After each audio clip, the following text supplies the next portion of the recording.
Get ready for some wild action, as tonight we are playing in a crazy underground poker game in a secret location in the Midwest. This game is supposed to be 1-3, but the stacks are getting huge. We make a massive river shove against the biggest nit in the world and face a river check raise in the biggest pot of the night. Hit that like button as we buy in for $500 and look down at ace jack in the first hand of the night. With a solid starting hand here, we're bumping the action up. We're making $15. We see an active player from the small blind eventually put in the call. He's a younger player, so we expect him to have a pretty wide range here, even though he's going to be out of position in this hand. Flop is a pretty good one for us. We're flopping middle pair. Obviously, a king out there isn't ideal for us. Eventually, when he checks, I decide we're going to go ahead and put in a bet here. We're going to put in 15 bucks, see what he wants to do. Eventually, after going to the tank for just a minute, he puts in the fold. So we're going to take down the first hand of the night, a little bit of value here, off to a great start. Looking down at a terrible starting hand, we've got 10-4 offsuit from the big blind. I end up checking my option and going 3 ways to the flop. This is where we pick up recording. Flop is not the worst one for us. We're flopping bottom pair on a paired board. Action ends up checking through. Obviously, we're not looking to put in a bunch of money. Turn comes down a jack. So once again, we're not looking to put in a bunch of money, and action checks through again. River, however, is a 4. And when we check again and we see a very nitty opponent from the button, I believe, put in $15. I'm not folding here. I'm not super excited about this, but we're going to put in the call. Hopefully we've got the best hand and he's just posing somehow. We show our cards. He says some exclamation, and we take this one down. So we win this hand. Not a huge one, but anytime we can win against this particular player, it feels really good. Going from a bottom of the barrel hand to a premium, we've got pocket queens in the cutoff in this one. We see early position player, the active player from the first hand, open up to $10. When we see that happen, we're not letting that get by. We're definitely bumping it up here. The choice is what size to go with. We decide we're going to go ahead and make it $45 to go. I don't think this is a terrible size. I think this is pretty acceptable. We're not very surprised though when the action folds to him and he decides to eventually put in the call. He didn't think about it for too long, so that's a little bit of a tell, I would say. He's clearly doesn't have a hand that he could raise with here, so when the flop comes down, a 7-6 deuce, that's a little bit concerning. He could have most of the sets here, maybe all of the sets. I don't think too many 2-pair hands, though. I haven't seen him show up with very many suited connectors. He checks. I decide we're going to fire out here. We decide on a size of $65, and without thinking about it for very long, he pretty quickly puts in the fold. So nice to take down a 3-bet pot. Stacking up some chips, we're off to a very good start. Moving right along, we've got pocket sixes in this one. We're in the hijack. I end up calling $15 pre-flop. This is kind of a bad play by me. I do put in the old limp call. I call for $3 and then I call for the $15 raise, but it was going very multi-way, so we're definitely getting the right price to try and hit our set. Unfortunately, that is not what we get. We only miss it by 1 on a flop of ace jack 7. When the action checks through on this flop, which I don't think it should do very much. I mean, obviously it's pretty multi-way, but why isn't the initial raiser c-betting on an ace high flop? Don't really know what's going on with that one. The turn comes down to 9, so obviously we're not very excited about that. I check again, and we eventually end up putting in a fold when we face a $25 bet. So out of this one, it was a no set, no bet situation. Looking down at ace jack of diamonds, we're under the gun in this one. So with a pretty solid hand, we decided to go ahead and open it up to 15 bucks. I think that's pretty okay. Ace jack isn't that strong of a hand, but it's good enough to put in a bet. Flop comes down 8-8-7. So we went 3 ways to this flop on a paired board. I don't really love it. I'm not going to be betting out here. My opponents are going to have all the 8s. I'm going to have no 8s except for pocket 8s. I check, and eventually we see the action check through. So apparently nobody has too much on this board. Turn comes down a great one for us. It is the 4 of diamonds. So we're gonna be betting out here with our nut flush draw. We bet $20 and we get 1 call from a relatively new opponent. He does not think about it for very long. He is snap calling. So we are really hoping for a diamond here on the river. I think he's going to have maybe an 8 or a flush draw. Those are gonna be his primary holdings. He could also do this with the 7. River comes down the 6 of hearts. I decide we're firing away. I bet $60. You can see it right out there, and our opponent goes well into the tank. He doesn't know what to do here. I'm not sure what he has. We're putting quite a bit of pressure on hands like a 7 or maybe even a pocket pair. Like, I don't know. There aren't very many pocket pairs he can really have here. So I'm not sure what he has that he'll fold. Maybe just a different ace high hand that maybe we're ahead of anyway. After he tanks it out for quite a bit, we see him put in the fold. We take this one down. Feels nice to get a bluff through. I guess there's some chance we could have had the best hand, but surely we were behind. I don't know what he had. Nothing really makes any sense. I don't think this bluff really makes too much sense by me, but hey, it worked out. Not going to complain about that. Looking down at pocket sixes once again, this time we're in the cutoff. There are 2 limps to meme. I make it $15 to go, and eventually we go 4 ways to the flop. Guys, We haven't flopped a set in a long time.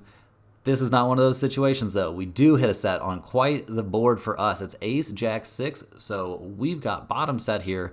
Feeling pretty good. When the action checks to me, I decide to bet out $55.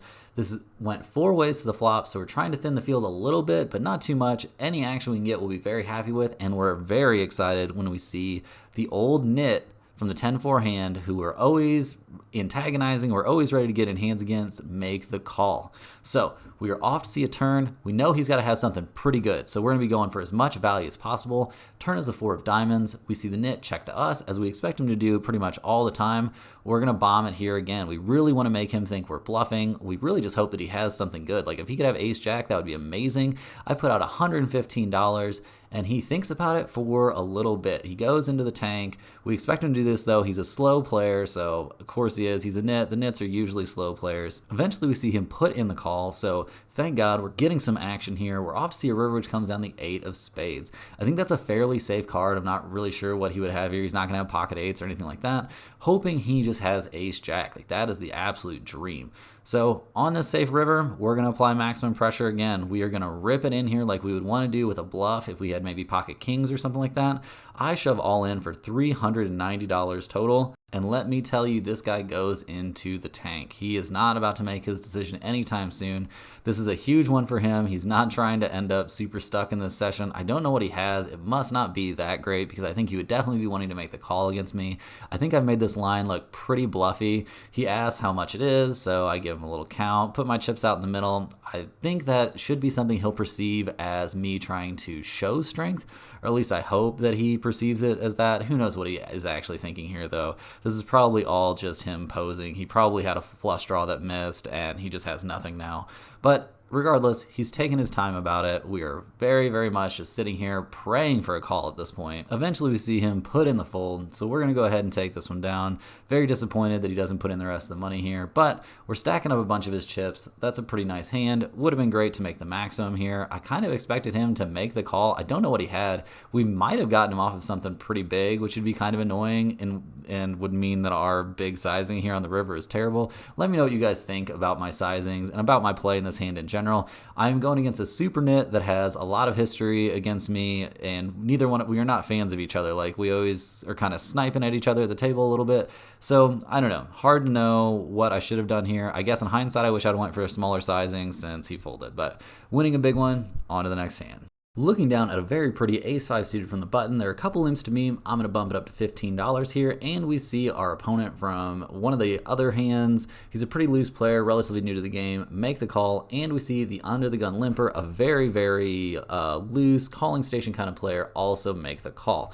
So we're off to see a flop, hoping for some hearts or an ace or some 5s or something good, and we get an ace. So ace high flop when the action checks to me. I'm definitely going to go ahead and bet out here. I'm going to do this with 100% of my range, and we see one caller. So it's the very loose player, not the newish player, so we're okay with that. We're off to see a turn, which comes down the 7 of diamonds. When my opponent checks again, we're definitely going for some more value here. I know he could have a better ace than me, at least in theory, but I'm not too worried about that, and I want to charge anything he really has here. He's going to be calling way too wide, so we're going to go ahead and bet. I put out $45, and without thinking about it for very long at all, which is kind of his MO, he makes the call. So we are off to see a river, which comes down the 3 of clubs. He checks it once again. I don't really feel like we can go for more value with this particular hand. I kind of think we just have to check it back. We flip our cards over, and he goes ahead and mucks his hand. So I take this one down. A nice little pot. Maybe I should have gone for value on the river. I'm not really sure. Let me know what you guys think. He is a calling station kind of player, so maybe we could have just got called by a queen, but that just seems so insane that he would do that. So, oh well, on to the next. Looking down at pocket 10s from the big blind in this one, not a bad starting hand at all. We see some limpers to the cutoff, who eventually makes it $15 to go. When the action gets back to me, I felt a little weird. I'm just going to make the call here. He's a pretty tight player, so I don't think raising up with 10s here and likely going multi-way would feel very good. So I make the call. We see 2 other callers, and then we see a very new player who bought in short, who's been playing pretty bad, shove all in for $65. That's not too weird. We're pretty happy with that. We're hoping we'll just get to make the call against that guy and play a flip, or maybe be in great shape. We see some really weird news though when the initial raiser bumps it up to $265. I pretty quickly make the fold, and we get some super weird news when we see that it's Queen Jack versus pocket sixes. Not what we would expect it at all. We really wish we would have gotten involved when we see this run out. Yeah, guys, we could have won a huge one. They ended up running it twice, so the second board wouldn't have mattered if I was in there. But that was a really, really annoying one. Not something I would have expected that player to do with the player who had Queen Jack to rip it in for that much money. So we're going to file that one away, keeping that one in mind for the future.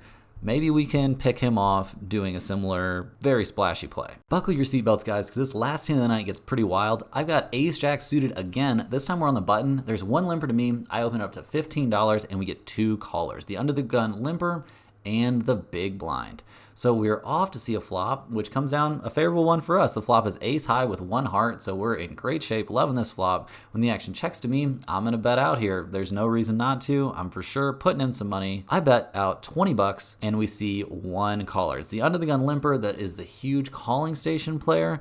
So not our favorite situation. Obviously we wanted a call here, but things feel a little bit weird in this hand. Like I'm not sure what's going on. Maybe this is just a little bit of hindsight bias, but when he makes the call and we see the turn come down the five of hearts, I don't see any reason to not keep on betting. I've got the nut flush draw here, so even on a paired board, I feel pretty good. He checks, I bet out 50 bucks, and without thinking about it for very long, he just makes the call. So we definitely feel like we're ahead here. We're in great shape. Off to see a river. It would be great if it could just be a heart or an ace, giving us a stranglehold on this hand, but it's not. It's the nine of spades. When he checks again, we're gonna go for some thin value. You guys are always telling me we need to go for thin value. It's always down in the comments. So I put out $85 and we get some really weird, really unexpected news when he thinks about it for a bit and then raises it up to $260.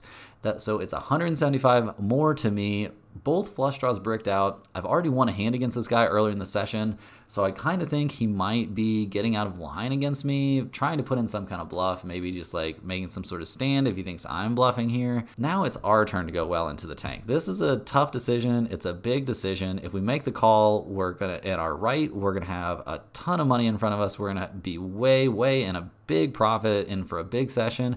If we make the call and we are wrong though, we are gonna be almost dead even. Eventually, I decide I can't resist. We're gonna go ahead and go for it. We're putting in the money here, put in the 175, and we get shown Queen 5 of clubs. In the moment, I was really annoyed. I felt like he had done some really dumb play here, but actually Queen 5 of clubs on this flop isn't that bad. You've got a pair in the backdoor flush draw, and it's not like I was using huge sizings, so I don't think that was that terrible from him. I was really upset after this hand though. We're back to even. Super tilted. We're getting out of here. In for 500, out for 505. Not exactly how we had pictured this thing to go. Well, guys, that's all we've got for this one. I was super tilted after that hand where I lost to Queen 5. I think in hindsight, it was a pretty bad call by me and not that terrible of a float by him.